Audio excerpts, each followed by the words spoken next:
Nouveau-Mexique. Une étrange explosion retentit au beau milieu d'un lac, surgissant de celui-ci un homme, et cet homme, c'est David Bowie. Aujourd'hui est le premier numéro d'une trilogie consacrée à cet artiste hors norme. On va revenir sur son premier grand rôle au cinéma, puisqu'il s'agit de cette œuvre singulière qui est L'homme qui venait d'ailleurs.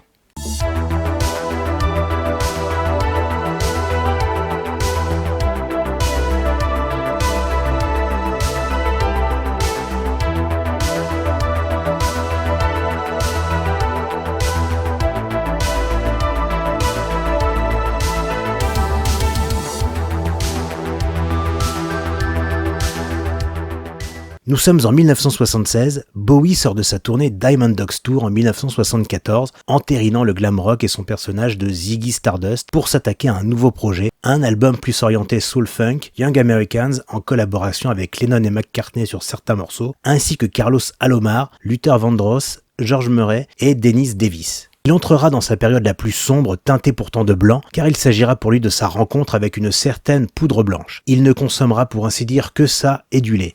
C'est à cette époque qu'il créera son nouveau personnage bien moins coloré et psychédélique, The Sin White Duke. Il apparaît amaigri et en proie à une forte dépression que son addiction à la drogue ne fera que renforcer. C'est en visionnant le documentaire Cracked Actor, sorti le 26 janvier 1975, que Nicholas Roeg tombera en admiration et le choisira pour interpréter son personnage principal. Il avait d'abord pensé à Michael Crichton, écrivain qui accouchera de L'Homme Terminal, un roman de science-fiction, et Jurassic Park repris par un certain Steven S. L'Homme qui venait d'ailleurs, ou The Man Who Fell to Earth, est un film adapté du roman de Walter Stone Tevis de Nicholas Roeg, ayant auparavant signé le giallo Ne vous retournez pas avec Donald Sutherland et Julie Christie. Le réalisateur étant un habitué de mise en scène alambiquée sous forme de puzzle, et L'Homme qui venait d'ailleurs ne fera aucunement exception, bien au contraire. Comme dit en introduction de cette vidéo, nous sommes au Nouveau-Mexique et un singulier personnage fait son apparition comme un étranger dans un lieu désert. Nous ne savons pas exactement comment il est arrivé là, toujours est-il qu'il n'a pas un sou en poche et que le seul moyen qu'il ait trouvé de gagner sa pitance est de vendre des alliances. Ses premiers dollars obtenus, il se rend chez un avocat spécialisé en propriété intellectuelle, Oliver Farnsworth, pour lui soumettre pas moins de 9 brevets. Il se présente comme étant un certain Thomas Newton et fera très rapidement fortune, notamment dans le développement de pellicules instantanées, et fondera avec Farnsworth la World Enterprise Corporation. Newton est accompagné dans tous ses déplacements par un chauffeur dans une Lincoln Continental Mark III de 1975 avec une antenne sur le toit. Après avoir quitté Farnsworth, il décide de passer une nuit dans un motel où, suite à un malaise dans un ascenseur, fera la connaissance de Mary Lou, une jeune employée qui tombera rapidement en pâmoison devant la singularité et la froideur du personnage. Mary Lou est volubile et quelque peu envahissante, sans compter les litres de gin qu'elle ingurgite, tandis que notre étranger semble être plus accro à l'eau minérale, en tout cas pour le moment.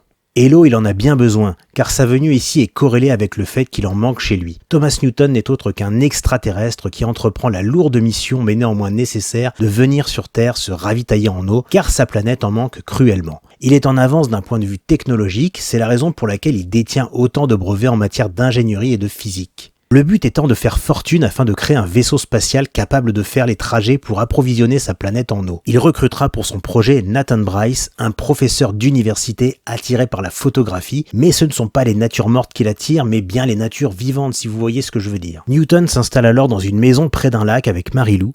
On ne peut pas vraiment dire qu'il l'aime, mais la chair est faible et devant tant de dévouement de la part de cette dernière, il ne lui résistera pas et tombera dans les mêmes travers qu'elle, l'alcool, ce qui provoquera chez lui des hallucinations.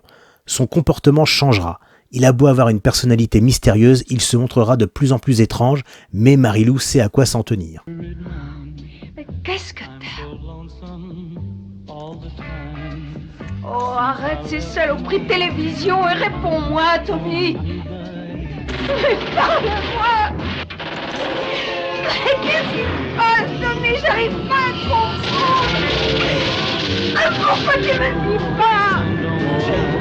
Lors d'une dispute, si on peut appeler ça comme ça, il lui avouera qu'il n'est pas humain, qu'il vient d'une autre planète et qu'il a femme et enfant, que sa mission est d'acheminer de l'eau vers sa planète en phase de sécheresse irrémédiable. Un soir, elle découvrira sa véritable apparence après une transformation. Il lui prouvera que ce qu'il avance est vrai. Elle prendra peur, mais contre toute attente, restera à ses côtés. Il est tiraillé entre la vie sur Terre ou sur sa planète, les sentiments humains, la légèreté, la luxure, la fortune et sa famille, les siens qui ont besoin de lui comme l'être providentiel, celui qui par son intelligence et sa force de persuasion doit les sauver d'une mort imminente. Il admettra à Bryce qu'il n'est pas humain, ce qui ne compromettra pas leur collaboration. Seulement voilà, les projets grandiloquents de notre extraterrestre ne tomberont pas dans l'oreille d'un sourd et la médiatisation de ses frasques n'aideront évidemment pas. Son chauffeur Arthur semble avoir été corrompu et son collaborateur Farnsworth trouvera la mort qui se présentera à lui sous forme de Daft Punk. Newton va être enlevé et séquestré des années durant afin de le disséquer et de le maintenir captif. Ses lentilles de contact seront après une manipulation de l'équipe médicale collées à ses yeux, ce qui le rendra presque aveugle. Faites pas ça, je vous en prie. C'est très dangereux, vous ne savez Quand pas. vous voulez, docteur, vous êtes prêt? Marie-Lou! Je suis prêt. Aide-moi! Non! Non! Non! Elles sont collées. Elles sont collées. Je ne pourrai plus jamais les enlever. Marie-Lou lui rendra une dernière visite et feront ce qu'ils font le mieux, boire et L'homme qui venait d'ailleurs est un véritable ovni pour le coup, une œuvre à part entière qui certes semble peu claire à la première lecture, sujet à interprétation sur certains aspects, avec un côté clipesque d'un esthétisme qui reste raffiné et de bon goût si l'on accepte les nombreuses scènes érotiques, même si ça fait partie de la construction du personnage de Newton et Marie-Lou. Le film est constellé de flashbacks, la chronologie reste peu limpide, c'est un joyau brut et chacun doit se débrouiller avec ça. La photo du film par Anthony B. Richmond est très jolie et très immersive. Je ne dirais pas que ça fait le film, mais pas loin. La réalisation de Rogue y est pour beaucoup, malgré un montage désarçonnant. David Bowie est filmé sous toutes ses coutures, c'est le cas de le dire. Tout tourne sur sa plastique et le charisme qu'il dégage. C'est presque un sujet de dissertation à lui tout seul. C'est un film qui a beaucoup intrigué en cette période pré-80, mais il ne faut pas oublier que dans les années 70, les œuvres de science-fiction étaient en général très visuelles et saupoudrées d'acide.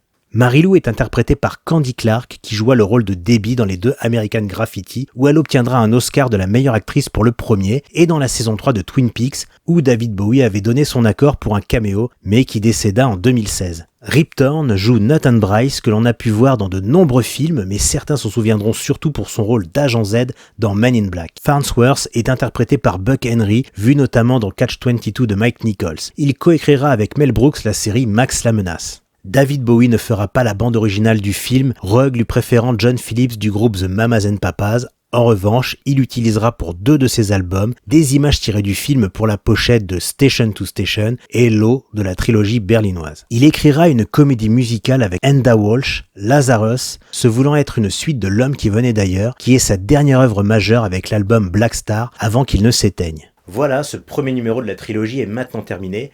On se retrouve très prochainement pour une nouvelle vidéo. À très bientôt.